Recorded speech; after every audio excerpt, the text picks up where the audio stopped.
This is Stuart, the Unrepentant Atheist. Thank you very much for tuning into my channel. And we've got a recent call into the line. Matt Dillahunty more or less took this one single-handed. So somebody's calling in, it doesn't give his name, just calls himself anonymous. And he's arguing for the resurrection based on material which is in the New Testament. And in particular, claiming that the martyrs, the martyrdoms which are depicted in the Gospels, prove fairly conclusively that the resurrection actually happened. Matt pulls him up and says, well, what martyrs do we see in the Gospels? And he says, oh yes, no, in the Acts of the Apostles we can see. So he gets that wrong straight away. Matt, of course, points out that people earnestly believing in something and then being martyred for it does not make the thing they believe in actually true. And he seems to concede this, and then he kind of backpedals a bit. And well, we're going to pick the call up with about 5 minutes to go, because that's where it kind of gets nailed down. And let's just see how the call ends and see how it concludes. Same line of argument that you're using with the Gospels. What evidence do you have? What evidence do you have specifically for a resurrection?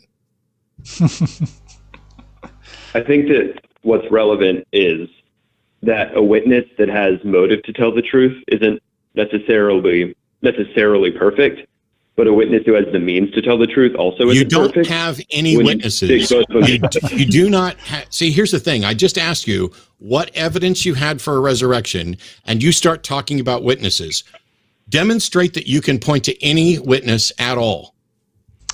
Now, I've done quite a few calls on the resurrection, and you may be getting fed up with them. And why do I keep doing this? Why do I keep coming back to resurrection calls?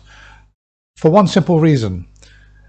There are a lot of Christians, a heck of a lot of Christians, who are Christians because they've devised for themselves an argument that people would not have died in the 1st century AD.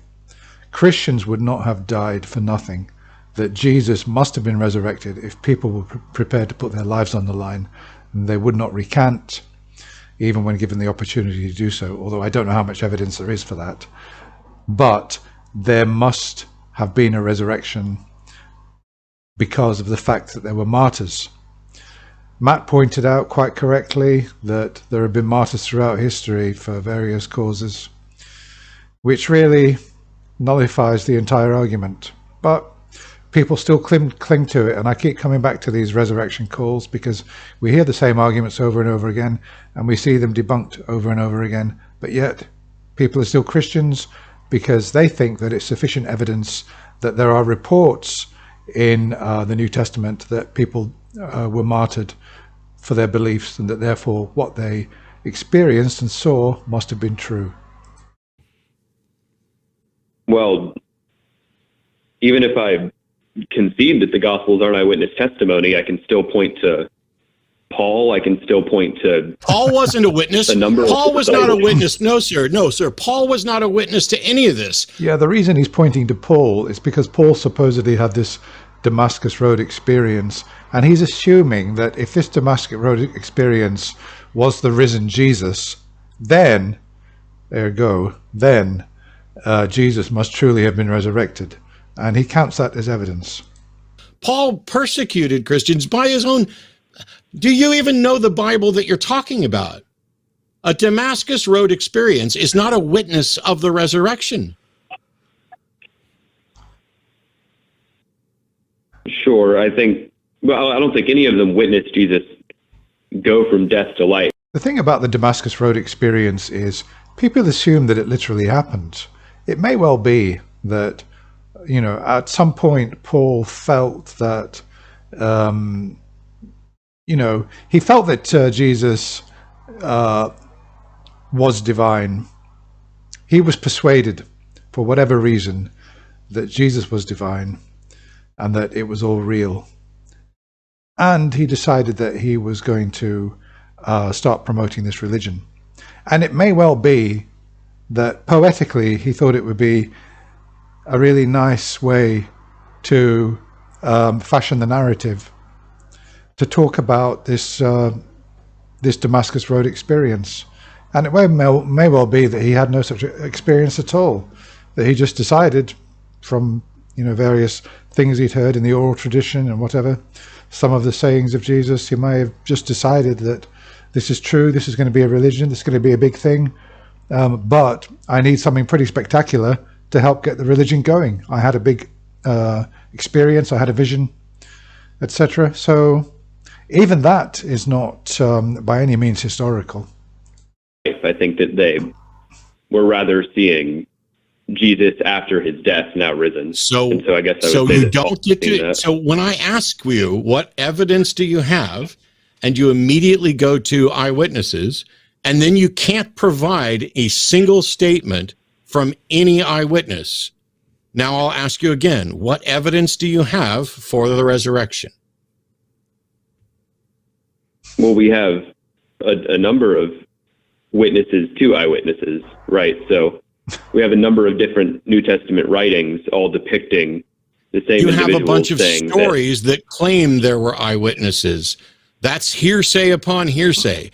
Point to a statement from a witness. Yeah, the thing about the witnesses is, I don't know whether I've mentioned this before, but this is just a literary device to convince people that what you're writing about is actually true. You invent witnesses. It's been done many, many times before Jesus and after Jesus.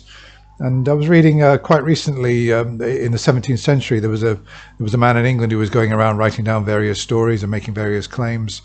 And with every fantastic claim, he would then say, and I've got the witnesses, 10 people can attest to this. I've written their names down and I've got them in case anybody doubts it. There were witnesses. So yes, this did happen. Of course you would use that. Of course you would say that to convince the gullible that it really did happen, but it's not the same as actual real witnesses. And how we can verify its accuracy.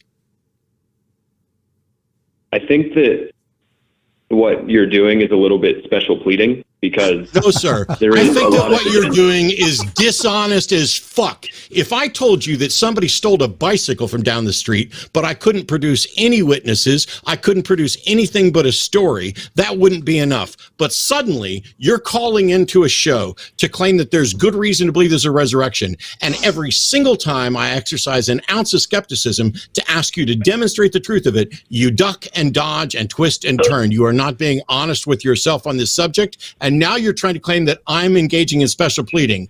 Please define the special pleading fallacy and show where I've made it, or you will be done for today. You don't get to accuse me. You don't get to accuse me of arguing fallaciously when I've sat here patiently and pointed out that you have not fucking one leg to stand on. Demonstrate the special pleading fallacy that I just engaged with. You've got to be very careful when you accuse Matt of something like a special pleading fallacy, especially if you've got no grounds for it. I've no doubt this guy wishes he'd never called in. Yeah, so I think that the special pleading fallacy, as I saw it, was that if, of course, this is assuming that you accept, ancient historical facts more broadly, but the evidence for like 4 different, secondhand witnesses, like that is a lot stronger than the evidence for a lot of other ancient historical events. And so assuming you, that, sir, are dishonest, and I want you to listen very carefully. You just engaged in whataboutism, which I never even did. You just said the evidence from 4 secondhand witnesses is stronger than we have for other things. I don't give a fuck if your evidence for Jesus resurrecting is stronger than some other religion's bullshit claim. Where did I engage in special pleading, sir, or retract it?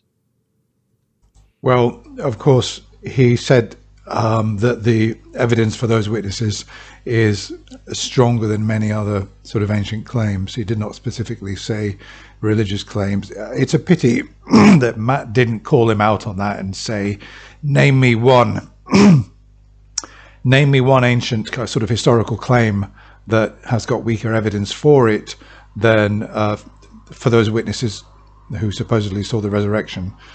So that didn't quite happen. It would have been nice though, but never mind. Okay, I will retract it if you agree that. No, we're not playing. You're going to retract it if I agree. How about you retract it, or you prove it, you retract it, or I fucking drop you from this call-in show. Yeah, I think that the special pleading is, if I assume that you grant things that are Goodbye. Bye. If I assume that I know you better than you know. So there we have it. He did not let him dig himself into a deeper hole with his special pleading claim, which I think is a bit of a pity, because for people who deserve it, I like to see them entirely humiliated before they're hung up on. But I feel that he was fairly well humiliated.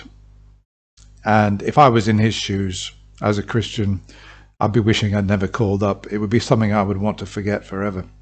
I'd be tossing and turning in my bed for the next 10 years because I made such a jackass out of myself.